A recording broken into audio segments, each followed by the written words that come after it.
Good evening, everyone, and welcome to the Manchester United Agenda. I'm by myself this evening. I don't know where anyone else is, but what an amazing day of football we have had today. We've seen an absolute cracking match between some teams that I can't even remember now, Georgia versus Turkey. And we've also been linked with a player who I think is called ZIRKZEE. Is Mr. V. Picking up pictures of Kobe. Sorry, bath time. That's all right, mate. Don't worry about it. So whilst waiting for Mr. V to sort a few things out, we'll do the comments. Sorry about that, bath time. I had a couple of technicals there, mate. Don't worry about it, Mr. V. 25-minute show, doesn't matter. Stephanie Griffith is saying, big up the Man United agenda. Big up Kobe Mainu on your wall, Mr. V. My guy. I had him to replace Ten Hag, but now they both do. I've got to find space for both of them now. Yeah. All right. We got Andrew, who's talking about Josh ZIRKZEE. He's another FIFA hype player like Brian Brobbery. Behind the pecking order to Weghorst. Never played for the Dutch national team in like a striker. I've actually watched a bit of ZIRKZEE or whatever he's called today, and I sent the clip to Dora and Stefan and asked for their views on him. We can maybe discuss him because he's quite a confusing player. But Andrew, let's start off with Turkey-Georgia. That was a hell of a football match. I wish I'd watched it. Some cracking goals there. Did you see it live? No, I didn't. I'll be honest, I didn't see it live. I've seen the highlights and the goals, and they two rippers, two absolute rippers. I'm gonna ask, which was the better goal, the first one or the second one? I think probably the second one, the 19-year-old from Real Madrid. Like, it was a very Arjen Robben goal, and having put up with Anthony for 2 seasons, to see a player come in and do that it feels special to me. Like, which one did you prefer? I would have said the first. I think the first one was probably a harder technique. Yeah. Just because you had to control the volley more and get it things. So I would say the first one. I think, I would say the first one. Yeah, but I mean, they're both absolutely cracking goals. Stunners. Absolute stunners. It's so good to see teams like Turkey and Romania like really turning up to this tournament and playing like it's 2002. Like, there's no worries about XG or half spaces. They're just smashing it. Do you think a lot of the teams are playing really fast? Like with a really high tempo, or is it just maybe the games that I've been watching? The games seem to be high tempo games. I think, one of my big issues is I don't like 3-5-2. I don't like 5-back formations. They're really easy to play against, in my experience. And I think that there's a lot of very physical players in the Euros, which you'd expect. Like, everyone's fast and strong and things like that. And apart from the Germans, I haven't really seen a team sort of put a sort of attacking philosophy together and deliver it, because I've missed Romania and Turkey's games. I've only seen the highlights, but it's the first week, and in the first week, we know everyone's going to be a little bit nervy. And what you just want to avoid defeat in the first game, I suppose. So for teams like Portugal, France, England, they've done all right to come out with the 3 points, and hopefully they can sort of like click through the gears and get going. Yeah, I agree.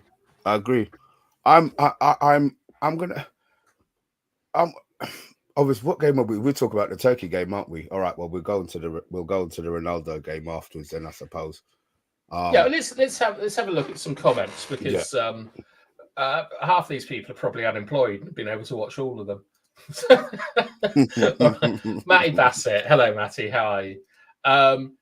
Do people rate ZIRKZEE? I prefer Bayer. I don't know who that is, but I have watched ZIRKZEE today. Let us know, Tyrone, if you want to come on and talk about ZIRKZEE. Andrew, he's talking about the Turkey goals, both good in different ways. Look, it is. It's Big G. Oi, oi, Savaloy. Andrew thought that it was a really good game, and he's enjoyed the tournament so far. We've got DK Wilson, all the way from the fighting state of Missouri. And we've got Steph, who's popped in to say hello, and Andrew is just saying Switzerland. Should I tell you who impressed me the most in the group games? It was the Swiss. Really? For me, it's Germany by a country mile. I genuinely think that was an all-timer that they pulled against Scotland. Like compared to what I've seen. Scotland, bruv. I know they beat them 5, man, but Scotland went in there with a back 5 that they weren't never going to push forward. And then when they got the man sent off, I don't know. I'd like to see Germany in another game. I agree. It's only Scotland, but the thing is that, like, you know, Scotland got to the Euros, and like every team that gets to the Euros are going to be organised, and they're going to be all right. Like they're not going to be jokers. Worst team in the tournament, I would have said Scotland would have been before going in. I'd probably gone for Georgia. Okay. Like they finished below Scotland in the group. I think Georgia played Scotland. I think 3 went through from that group. I'm not sure, but I'd have said Georgia. I'd have said Albania. But I don't really know. Like I don't know a lot about European international football. But I wouldn't have said that Scotland were a bad team. But maybe they are. But we'll see what Germany do against these other teams, because the formation Scotland played, Serbia played it tonight. Whoever Portugal were playing, Czech Republic, they played it as well. And I haven't seen anyone dismantle it to the degree that Germany did. Like Germany produced an almost perfect performance. All right. Turkey, Real Madrid banger today. Wow. Yeah, that Arda Turan, brilliant. If Manchester United go for ZIRKZEE, I can't see him lighting up the Premier League. We can't take any risks on Dutch players. Most of them are poor when they come to England. All right. Georgia played better than Scotland. Scotland won't get a point? We'll see. We'll see. Scotland was shit. Midfield was way too narrow. San Marino could have beat Scotland in that game. Yeah, I mean, like, look, I think that everyone is sort of playing down how good Germany were and playing up how poor Scotland were. I genuinely think I've seen something like seminal from Germany in that game. Wow. I think you're calling that one early bath time, because as I said, against 10 men, I won't judge Germany. Yeah, that's fair enough. All right. Before we get on to Portugal, we've had a lot of ZIRKZEE chat tonight. I put some highlights in, Mr. B. Did you watch them? Of ZIRKZEE? Yeah. No. You sent me highlights of something else, bruv. Have I put the wrong thing in? Probably. Yes, I've put in a clip of Amadou Onana speaking in a Cockney accent. Okay. That sounds about right. Okay. Yeah. Well, anyway, I watched some clips of ZIRKZEE today, and the thing that really stood out to me is he's not a striker at all. He's a link man. He drops off, doesn't he? He plays in Bruno's position essentially. It's difficult from highlights, because what I'm looking for when I look for a forward, like say we're doing scouting, I want to see what they do in transition, in build-up play, and in the box. And all I've seen from him in his highlights are in build-up play. I wonder, looking at him, if there's 2 reasons that we're inquiring about his price. One is because we're unsure on Bruno, what Bruno's up to, and he'd be an adequate replacement for Bruno. But the second one is he's a third man combination merchant, and I think he would be signed to try and get the best out of Rashford. Like dropping in. Do you think he'd be more like a Weghorst then? The way that he used Weghorst, but with goals.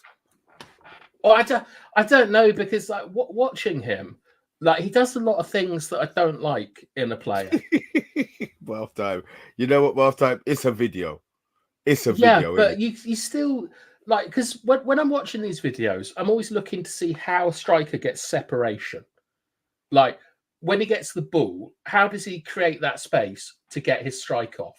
And ZIRKZEE does it with like little sort of toe pokes and things like that. Very similar to a player called Paolo Wanchop, who used to play for Derby, who Oh yeah, I understand the move you're talking about. That's that little side sort of, whether it's a little nutmeg or it's a little flick round the side. Okay, so is that his? Would you say that's his trademark move? Yeah, that's his trademark move. And the thing about that, Mr. B, is you have to know the league and you have to be at peak fitness for that to come off. So I think if ZIRKZEE were to come, he wouldn't do very well at the start, because he's one of those players that leaves the ball dangling and hopes to just get his toe to it before the other defender.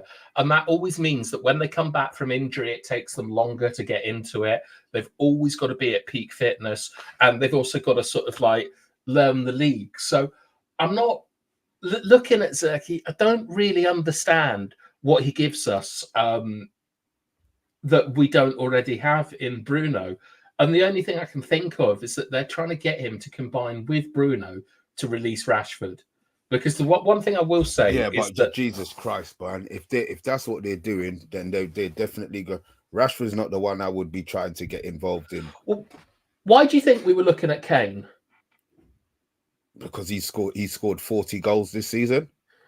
I also think that I think because of who Rashford is and the money we've put in him, and like regardless of his mentality and all that stuff, Rashford is. I haven't seen in the Euros watching Leao tonight.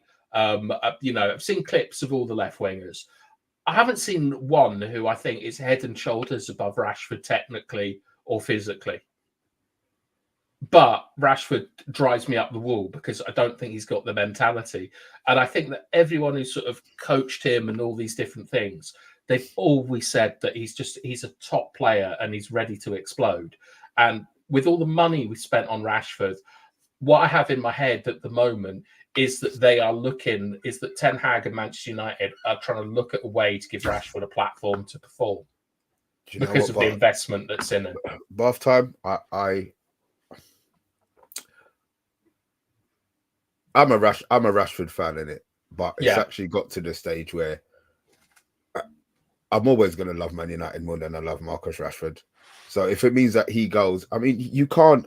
I wouldn't be his performances last season. I'm not even talking decision making, the lack of effort, the fact that he's letting man run past him. These are things that you bring ZIRKZEE into the team. It's not going to make Rashford run any faster. This is stuff that's in his own. This is stuff that's in his own fucking head. Bath time. Yeah, I agree. But this is when I look at what we're trying to get from ZIRKZEE. I think the thinking behind it is that it's about it's about turning Marcus Rashford into a match winner. I hope not. That's what I think. That's not what they're doing. Well, they did at Liverpool. They did it with Salah, where they got Firmino in to kind of sort of drop off, and they had Mane and Salah coming in and things like that. I don't think that this is the right thing to do. But so this is a formation. So we talk about a shadow striker. Then are we going into shadow striker? Essentially a false nine. Like I think they've gone out on the market and said who is the most affordable Kane-like striker, and they found ZIRKZEE. Well, I mean, his buyout is what's his buyout? 30, 31 million, 39 million. I thought it was 40. All right, so we got 40. So say his buyout is 40 mil. His agent is bloody Tevez' boy. Kia, that's the one. Kia Jarabchin or whatever. K-Man. Yeah, and I said I always had the impression. I'm not saying that he was. I have no idea. I don't know nothing about him, but I was just under the impression that from the Tevez deals that he's a proper money man. So I'm hearing that his agent fees are a bit extortionate. I have no idea. I mean, like Haaland, I think his agent fees were about 50 million, weren't they? It was 25 to the agent, 25 to his dad. Sorry? Haaland, he cost more in agent fees. 25 million. Well, apparently, Jarabchin's again. This is I'm not sure this is 100%, but I'm hearing 15 mil. I don't. These people are talking in 15 million pounds. Riola did that for the Pogba deal as well. Like the actual price was something like 60 million, and we had to pay him 25 million. Christ. Listen, man, it's if you can get it, you can get it. You know what I mean? If you can get that line of work, but well, I think what they do now is that the agents, like beforehand, like there was it was a guy called Sky Andrews, I think, who was Sol Campbell's agent. And I think he started this where he didn't take 10 or 15% of Campbell's wages or his sponsorship deals. He did it like they waited for the free transfer, and he was going to take like millions from the free transfer, and that's what they do now. So like ZIRKZEE has made a commitment to his agent where his agent doesn't have his hand in his pockets until it gets to the transfer, and then he wants his he wants his fee because he's negotiating on United's behalf with the parent club as well. Is like how they do it, but that's my understanding. I'm sure there are lots of people on YouTube who pretend to be agents you can go and ask about, but that's what I think happens. But I looking at ZIRKZEE, it's a really weird signing. It's a really weird signing to make unless you're looking to get goals from wide areas. And that would be Garnacho, Rashford, Ahmad, Anthony, maybe Højlund if they play. And this is what I don't want. I don't want us to be spending all of this money on players who are. If you're buying a striker, I want my striker to score goals. I'm not interested in these. Yeah, he can get. Don't get more assists and goals for the season and call yourself a striker. You know, as I said, I'm more thinking. Does Ten Hag actually know what he wants? So we've bought an out-and-out striker, Erasmus, and now we're going to buy a shadow striker in ZIRKZEE. I'm not going to say he can't play up front, but this is the one. I'm not saying we're putting all of our eggs in a basket either, but this is one that we seem to be moving for.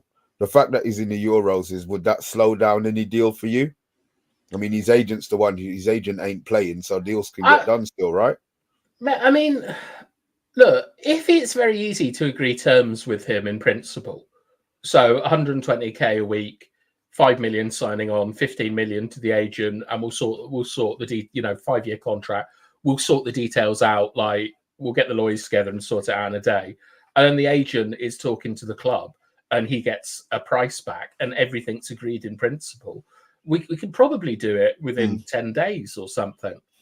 I don't know if with transfer deals we have to put money in escrow and all this kind of stuff, but I would think that it's all right. Normally, players like will refuse to entertain offers during the Euros because they want to be focused on the tournament. But maybe ZIRKZEE is just one of these boys who just really wants to sort his club move out and get on with it.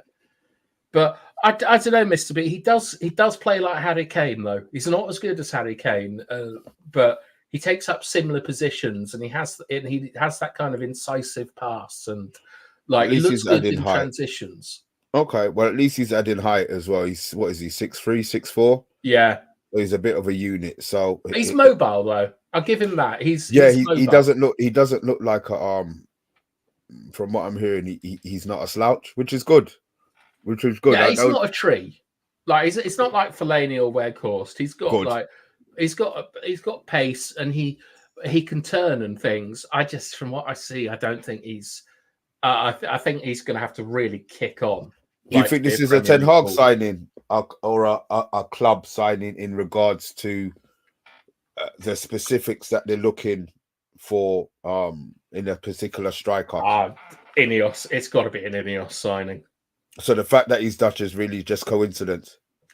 No, I think that from what we understand, i.e. I saw this on Twitter, what was said about the United thing is that Ten Hag will ask for a position and he'll be given 3 to 4 recommendations, and then him and Wilcox will sort of like have a chat and decide which will be the number one priority.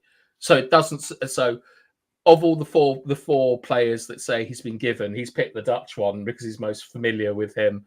Like And also, like, ZIRKZEE will understand the Dutch style of play. He'll probably he's Dutch, innit? Like, he'll understand the Dutch character, like all that kind of stuff. So Ten Hag's probably comfortable with getting a Dutchman in. But I mean, like, look, Agile Beast has a comment here about Cavani, Ronaldo, and Greenwood. Cavani is the sort of striker I think we need, like someone who's a presence in the box. Like Rasmus Højlund isn't a presence in the box. Like maybe McTominay's a presence in the box, but you want to move away from him. We don't have. Yeah, we do. Yeah, we don't have someone who's able to dominate space in the box and can sort of, doesn't need a huge backlift or a run to get on someone. And ZIRKZEE isn't any of those things. So I'm not sure. But should we do some comments? Yes, let's go through them. All right. Man United should be looking to sell Rashford. Absolutely bonkers who stays next season. Rashford's staying for a long time, Tyrone. You can't shift him with those wages. Aren't we just looking at 5,000 players, though, to see what's out there? Do you know what? Man United got to the point where I don't know if Emma is being, like, if this is a parody comment or if this is true. United fans, get ready for the game on the 31st of August. I'm certain that Slot's boys will lay down a marker on that day. But there's going to be a drop-off with Arne Slot, and I'm hoping it's a reverse of, like, the position Ten Hag was in 2 years ago, where you've lost your opening 2 games. Gary Neville and Jamie Carragher are interviewing him at the training ground. It's going to be great. He's 6'3". He's not going to play false 9. He's a hold-up player like Rasmus. Well, Rasmus is not a hold-up player for a start. But go and look at the positions he takes up. Big G. He drops into midfield a lot and plays sort of like in the left interior space. I was really surprised when I saw footage of him. Like, it wasn't what I was expecting. We should just start telling these players with agents that demand this kind of money to just fuck off. I mean, we wouldn't sign anyone, Emma. So I don't know. It just seems like a lot of money, man. But I get what you're saying about it being a one fee, and then they'd leave them alone until they get the other deal done, rather than taking their 10% of their weekly wage. I get it. I think that's modern football now. It's just a lot. It's just a lot. I don't know. It's certainly that happens in South American football as well, where they get their player rights, their transfer rights. Agile Beast, we've got enough immobility in the team already with Maguire and now Casemiro. Apparently, Casemiro turned down a move to Bayern today because they wouldn't pay him enough. Are you serious? Yeah. Bayern were looking at Casemiro. Yeah. Well, they definitely want a number 6 because they're looking at Paulinho again, didn't they? Yeah, I was very surprised about that. Paulinho's not a top, but he's not a Champions League standard. Yeah, maybe that was a promise they made to him, bruv. They had him all the way in Germany waiting in the bloody, and then they didn't do the deal. So maybe that's a promise that they did to him. If Bruno goes, we should definitely sign Pereira. Apparently Radcliffe has a hard-on for Profundi. I don't know. I'm very sorry, Big G. I don't know who Profundi is. I really shouldn't be doing anything to do with transfers because I just don't know. We're not getting rid of Bruno. Bruno ain't going nowhere. Big G, take that idea straight out of your head, mate. He ain't going nowhere. Well, speaking of Bruno, did you? I assume you watched Portugal versus the Czech Republic. Yeah, right. I watched it half time, expecting to see this future central midfielder that everybody's talking about. That what's his name want to spend for 100 and the 5'7" guy. Yeah, so I'm watching the game half time, and for 25 minutes, I didn't look at the team. I think, is he playing? He didn't even play. So these players with these ridiculous prices, how can they be so and can't get into the team? Played what's his name? Not Coutinho. They played Vitinha. Yeah, Vitinha. Vitinha ahead of him. Good little player, Vitinha. He's not the player He's not the player that I was looking to see what all the fuss was about. So I'm not sure. It surprises me they have these price tags and they're not playing. Well, I mean, Felix he was something like 130 million to Atletico Madrid like 4 or 5 years ago, and he's nowhere near the first team for it looks like any. I don't even know where he's playing football. I think it might be on loan at Barcelona. These Portuguese clubs absolutely rinse people for their young talent. Yeah, they do. They know what they're doing. They know what they're doing. They get them in young, and then they make a hell of a lot of money. It's just I don't want us to be the one who gets burnt by it, you know. And for 100 mil plus, I don't know. Yeah, I don't know. As I say, he's too small. With Martinez and the team, I think he's too small. And then we watched the France game yesterday, wanting to see Fofana, thinking, yep, we see this holding midfielder. And bloody Kante played like prime bloody Kante did. Oh, he was great, wasn't he? He was fantastic. So guess what? Fofana ain't going to get in that bloody team. Fofana ain't going to play a game. Unless France win, they might play the third one.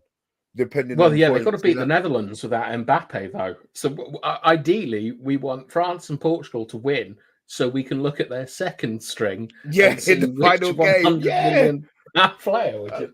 It's crazy. It's crazy. But what do you think of Ronaldo today? I know it was only one game. I saw when Jamie Carragher was talking about Casemiro, he said that like any professional football player, especially a great one, wants to leave football before the football leaves you. He's gone. And looking at Ronaldo, okay, I haven't seen him for what is it, a year since he left? Like when he was last at United, you would see that when someone got the ball in the final third, Ronaldo would make a venomous run into the box, looking dangerous. They were all faster than him. I didn't see it once tonight. Yeah. Like he had two good chances. They were both probably offside. He didn't score from them. I felt that all of the hello Yali. I agree with this. I felt that it was like watching a Make-A-Wish kid or something. Like everyone was trying to get him to score.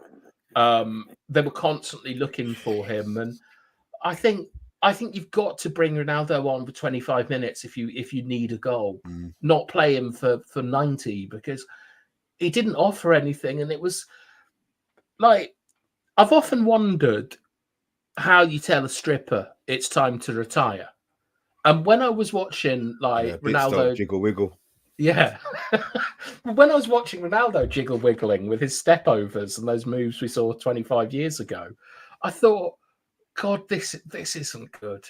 I don't want to see him like this. I want to remember him as like this physical god that would do anything to get the ball in the net. And he looked poor. He looked poor tonight to me. Like, I don't know. And I think it's sad. What did you think? Am I being too harsh? No, I think you're right. Apparently, the Portuguese press and a lot of the fans are saying they're a better team without him. They're more fluid without him playing. I mean, look, maybe he'll play himself out. The fact that he played 90, he might not start the next game. But I think the 3-5-2 was to accommodate Ronaldo. Absolutely.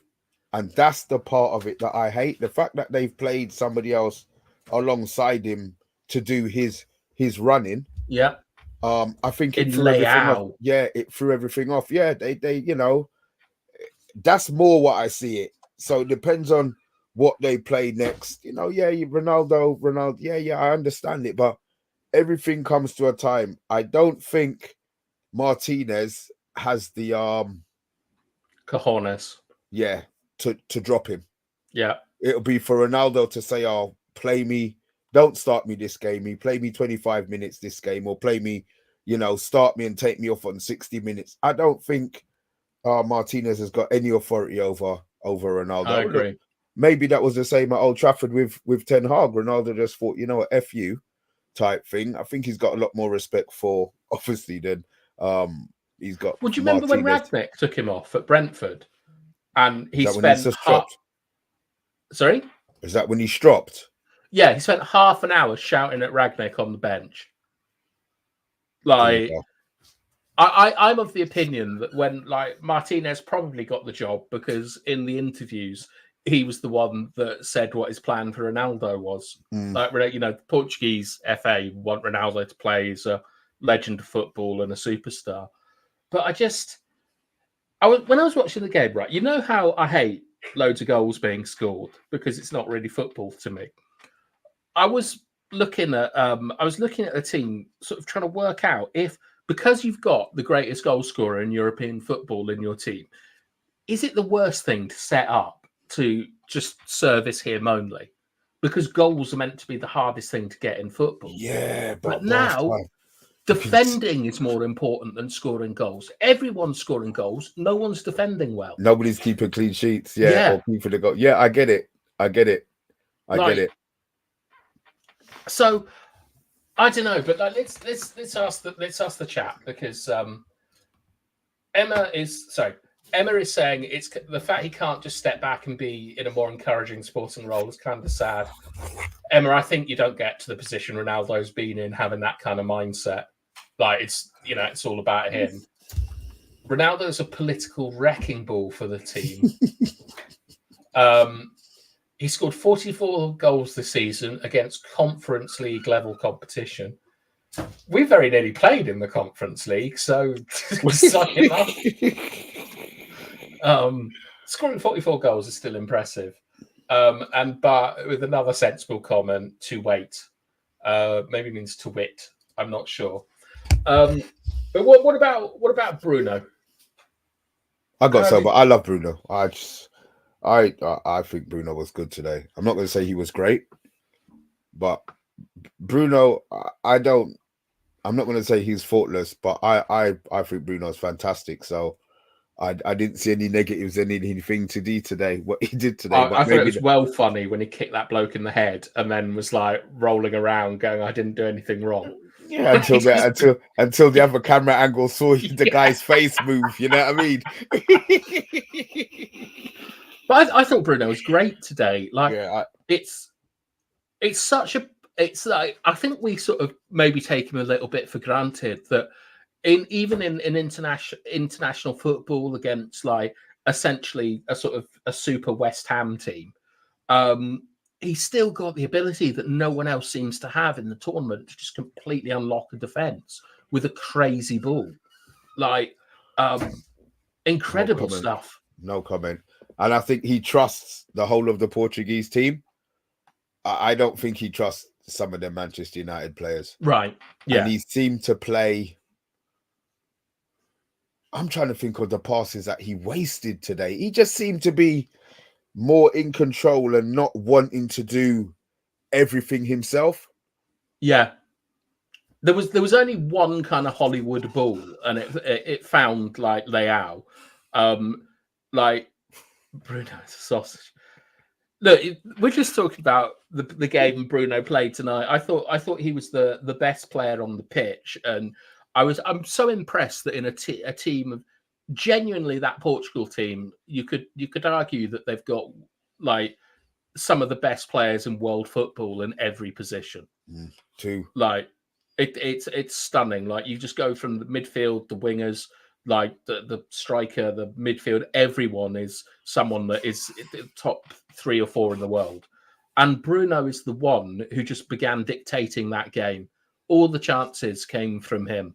And I'd love to see him in a properly set up Manchester United team doing that instead of just the nonsense that we see in the seasons.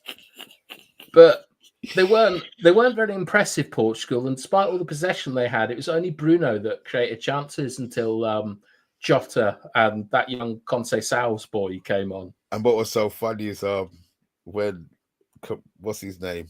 Oh, what's that Liverpool Murphy was saying was saying in the commentary, "Oh, why do you bring these subs on with 4 minutes left? At least give them time to to get involved in the game, and then one crossed to the other one for him to score. Oh, shut up, Danny Murphy. You don't know I what know, you're I talking hate him. about, He mate. used to turn up for one game a season, and it was United Yeah, versus United. Liverpool. Yeah, At of course Anfield. it was. Of course it was. Just And to then when take he went, set piece. yeah, and then Absolutely when he went to dreadful Fulham, he playing. did the same thing at bloody Fulham. Turned up and ran his Yeah, heart yeah. out. You know what I mean? Bloody wanker. Yeah, it's like that time Jemba Bar scored against us in the Champions League. So what are you doing back? Yeah, exactly. Didn't even know he was still bloody playing. Yeah. All right. Well, DK Wilson has put the same comment in twice, saying in the post game, the commenters were discussing how poor the goaltender, yuck, the goalkeeper's hands are now compared with the last generation. It was dreadful conditions tonight, but that goalkeeper, in my view, handed Portugal the game. Oh, that's the one where he did that silly bounce out for the first goal you're talking about, yeah? And the second one. Like the second one was just it was like a tap in at the post, but the keeper. Oh yeah, of course, yeah. He played a crossing, short cross, yeah. But it was just once again, it was terrible defending from the Czechs. Like I genuinely think that like now your match winners are going to be your defenders that can cut out simple balls, because there's been so many preventable goals in this World Cup. Like nobody wants to defend half time. Yeah, you don't get glory for defending. That's what it is. Everybody wants to go out there and outscore everybody. I think the defending will come. Well, I saw Harry Kane do some of the best defending, to be honest. Locking off the line. Clearing it off the line, winning that free kick. Like, defending is a huge part of the game. Not his job. His job is to bang goals in. Look, he's a football player. His job is to win a football match, and he did all right. But, right, Mr. B, we've seen everyone in the tournament now. Yeah. Give me the semi-finalists.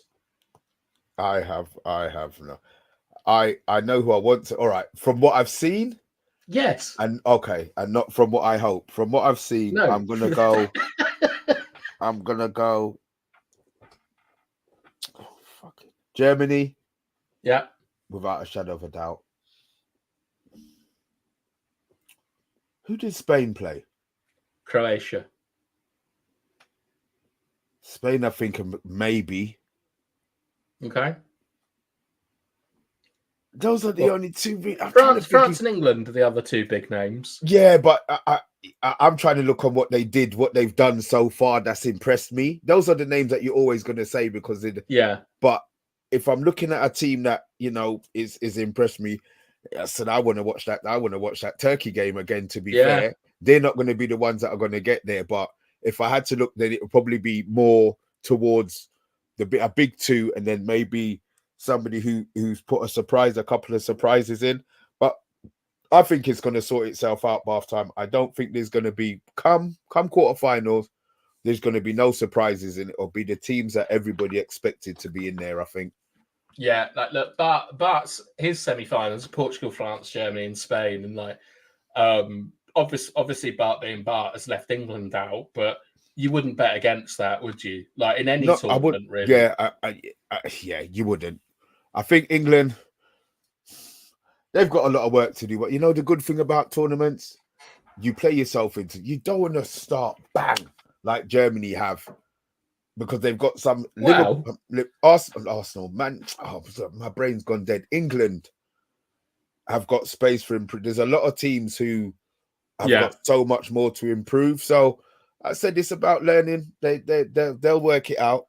Maybe they won't. Maybe South. To be honest, none of the big nations, with the exception of Germany, have been that impressive. France. You keep talking about Germany. They were playing blood. They were playing bloody a team that eats haggis. Yes, but they're the only big team that went out and performed. England, against a 5. I understand half time, but they were France, Portugal. All right, you know what? They might have been the best in the first group stage. Let's see what happens in the second round. Let's see what happens. In the next round. I agree. What I'm saying is that like. With England, I don't think they're in as bad a position as people think, because I'm fairly sure that the Portuguese, the French, even the Spanish are going to be really disappointed with how they played football in the first game. Spain very lucky I know they won 3-0, but it wasn't a proper 3-0 thrashing. Like it could have easily gone each way. They had less of the ball. Like Yali is saying that Spain were impressive. Like my cousins are Spanish, and they were absolutely livid with the performance of the Spanish team. The French, they will be revolting as always because Mbappe's missing the Holland game. Like they he plays with a mask. I don't think he misses the Holland game. He misses the Holland game. I think he plays the Holland game and misses that. He's out of the Holland game. Oh, 100%, yeah? 100% he's out, yeah. They're looking for the third game. Basically, they're doing everything to not give him an operation because that ends. Yeah, he's done. Yeah, I get it. And look, Big G, I'm convinced Bartham is now German. And I tell you something, Big G, I hate Germany and I hate German football more than anything. Like, so I'm not German. But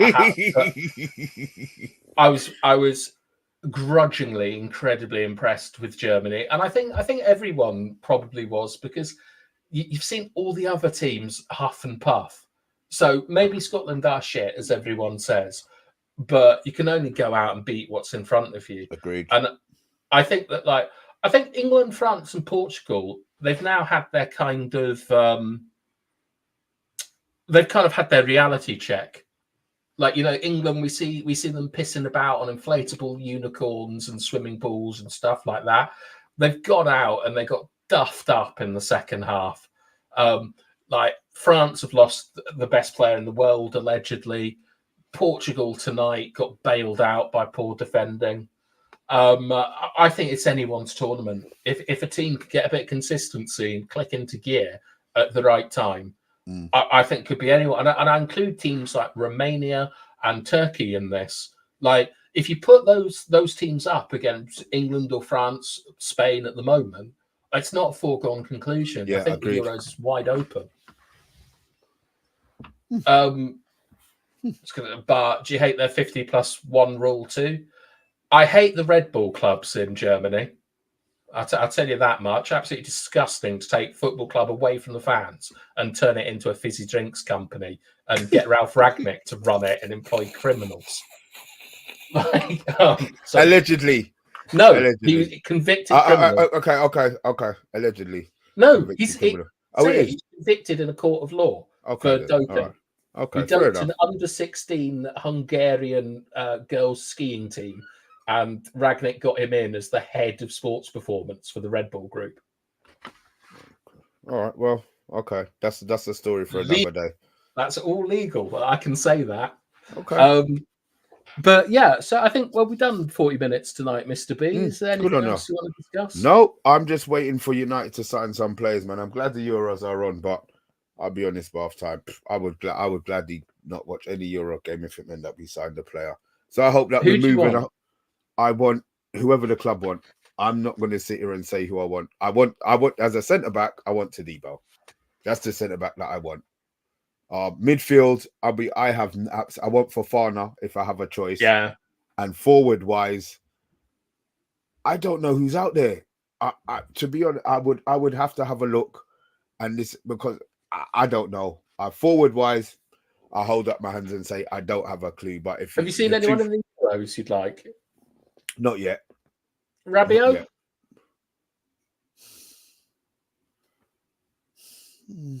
We were linked with Rabiot.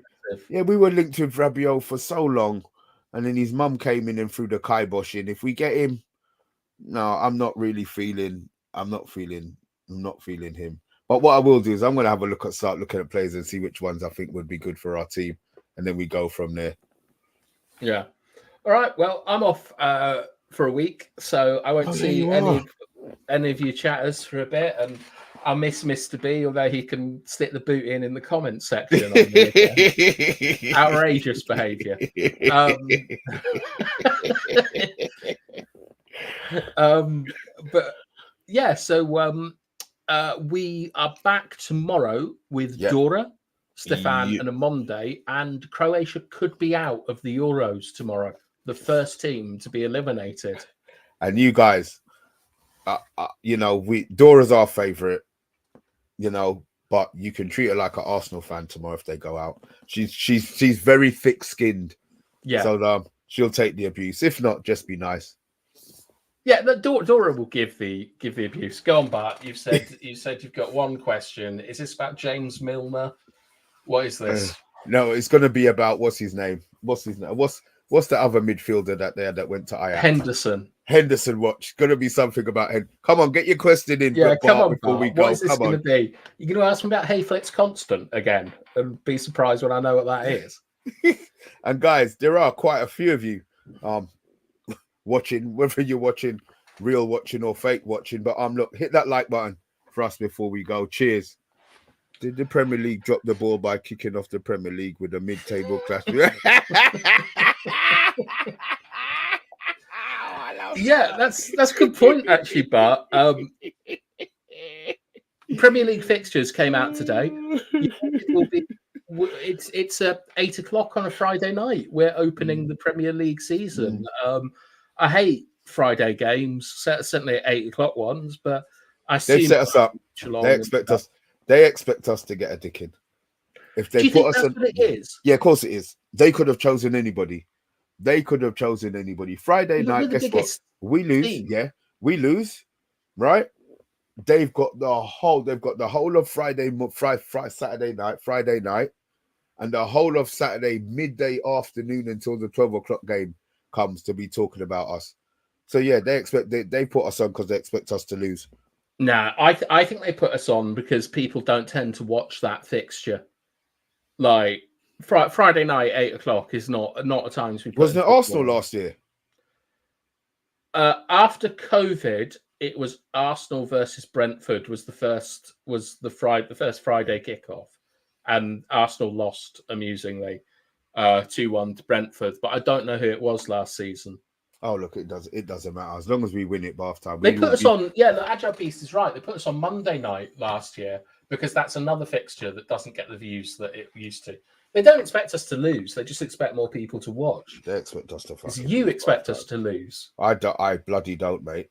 I don't. You think we'll beat Fulham? I backed Baldhead. Yeah, I do. I expect us to. Well, no, I'll shut my mouth. We're in the Euros. I'm going to keep my mouth shut, and I'll wait for the Euros to finish, and then we'll talk about the season. All right. So should we call it a? Yeah, we call it a wrap. It's a wrap. Hot damn. All right. Well, thanks everyone so much for watching. Leave comments on that. If you want to come on one of these shows, by the way, feel more than free to come on. Like, let us know in the comments and all that kind of stuff. But hope everyone enjoys the football tomorrow. See you all next week. Good night from me. And me.